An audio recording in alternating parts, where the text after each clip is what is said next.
Hey guys, welcome to our electrical energy and current part two. It's current and resistance.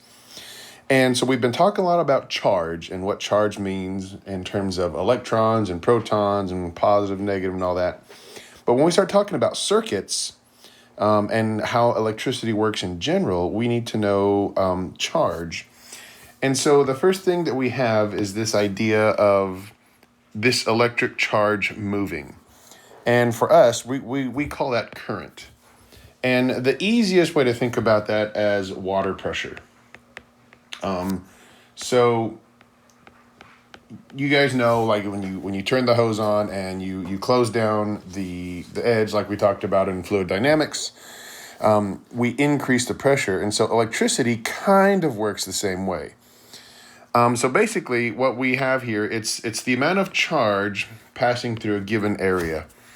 And so if we look at wires, if we set up wires are usually circular or something like that. And so we look at the surface area and the number of electrons running through it. Okay?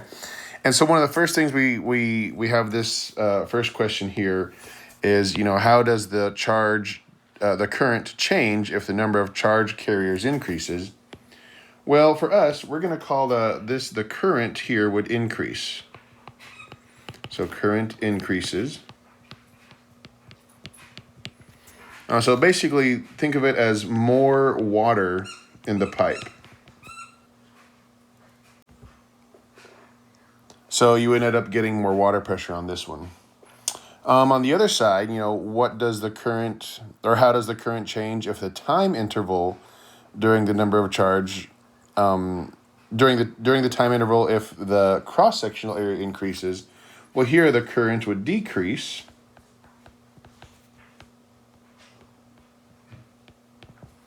Basically, the pipe gets bigger. So you would basically have less pressure for something like that. Using our water analogy like that, we would get less pressure for something like that. When we talk about current, and especially in physics, we have an equation for that. And it's set up like this. I is equal to Q or delta Q over T. So I is what we use for current. It's measured in amperes or amps. I think we all have heard an amp before. And we're going to use A for our unit here.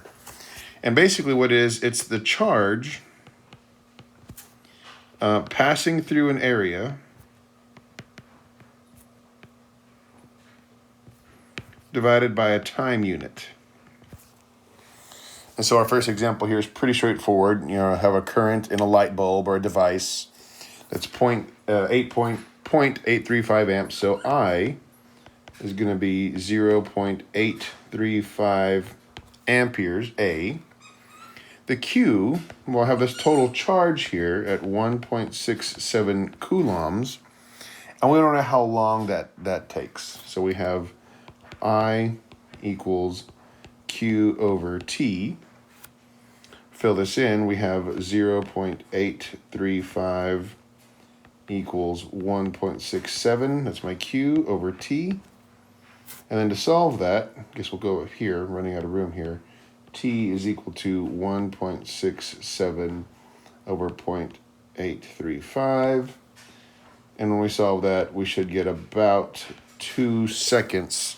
So it takes 2 seconds for 1.67 coulombs of charge to go through a little bitty light bulb there.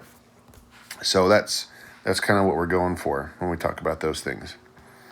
Another kind of example, and so this one is actually pretty applicable. Whenever big air conditioning systems or large things start up, they don't run at full speed immediately. They take a little bit of startup time, and it's usually pretty short. And so this one says it's half a second. Makes sense. Let's write our givens here. We have a current of 40 amps. We have a time of 50 seconds. 5.5 seconds, half a second. And the amount of charge is needed to known here. So once again, it's I equals Q over T. And when we look at this, we have to solve for Q. So Q equals I times T. And when we plug that in, we get 40 times a half.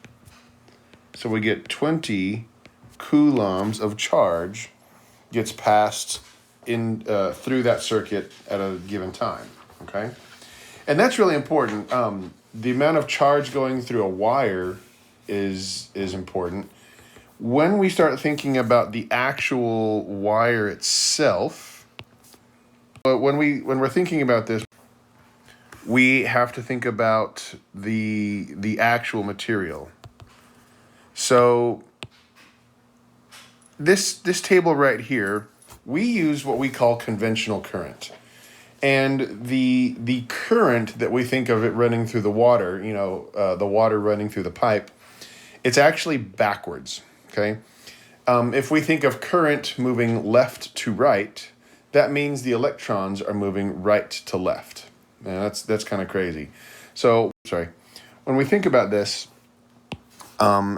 conventional current, I'll have you some conceptual questions about that. But basically, the electrons are moving opposite what we think the current flow is going. And when we do circuits, when we actually analyze some circuits starting next week, we will talk a little bit more about that. But this is the most interesting part here. We have this thing called drift velocity in a circuit. Drift velocity is kind of cool. We know, based on what we know about chemistry and all that, electrons kind of do whatever they want. And they're all over the place. There's no way to pin them down. And in a copper wire, a conducting wire, electrons are everywhere. And we really can't control what they do. They're literally going randomly, okay? So this little image here, this guy right here, shows what the electron is doing. It's kind of doing whatever it wants to do. But what we do is when we put a charge or an electric field around it, it tends to go someplace that we want it to go. So for example, when we turn the light switch on, electrons are randomly everywhere. But when we turn that switch on for the lights above us or a fan or whatever, those electrons tend to go the other way. And at the speed of that, we think of electrons as super fast. The drift speeds are very small compared to what we think is going on. Instead of, millions of miles per hour, it's actually, 0.02 meters per second. What happens, though, is that reaction happens almost at the speed of light. So that's the instantaneousness, if you will, it actually is the reaction of this drift velocity to go the other way. It's really interesting. The thing that makes the drift velocity so random is all the electrons slamming into each other while they're inside the conductor, right? So if that's how current works, we have to talk about this idea of resistance to current. And so the first thing we talk about is Ohm's law. And Ohm's law is really important in terms of what we talk about in electrical circuits. Ohm's law governs how resistors work, or the resistivity of something. So we have this equation set up like this: R equals V over I. And what it is, it's the voltage or the potential difference. We talked about voltage the other day. Voltage, or I'm going to say potential difference, divided by the current. And we just figured out how to do current, right? I equals Q over T. That's current, right? But the voltage divided by the current gives us the resistance. And the resistance is measured in ohms. And we use the capital omega, little horseshoe looking thing. We use that as the symbol for the resistance of a wire. And so we have a couple of factors that affect the resistance of a wire. The length, The longer the wire, the more resistance. We have the cross-sectional area. The larger the cross-sectional area, the easier it is to go through that. But once again, current goes down, so that's kind of interesting. The type of material, so greater resistance, we have copper and iron. So copper wires, we always hear about copper, right?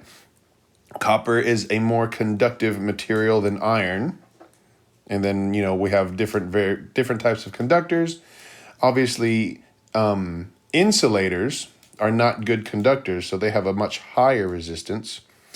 And the temperature affects it, and that's really interesting. The cooler the object is, the less resistance it has, and we can think about that. The movement of the atoms and the molecules tends to tell us how the charge can move through it. So the less movement inside the material, the less resistance we tend to have. So that's just some examples of how that works. Most of this is going to stem from some conceptual questions we're going to have. So be sure to look at that later on. And then we have a couple of example questions here. This is actually the last example in terms of this. It's fairly straightforward. So we have the resistance of a device. Okay, so we have the R, and that is 19 ohms. It says, what is the current? So it wants to know the current. I don't know what the amperes is. And it gives me a voltage difference of 120 volts. So it sounds like that's getting plugged into the wall. Out of the wall is 120 volts. So here's Ohm's law. R equals V over I. Plug in what I know. I have 19 here. 120 for my volts. So solve for I. Fairly straightforward. So it looks like I have a current of 6.32 amps running through this device here. All right, so that's kind of a quick way to get everything going. You have a problem set to do, and we will talk about this stuff more on Friday. All right, thanks for watching.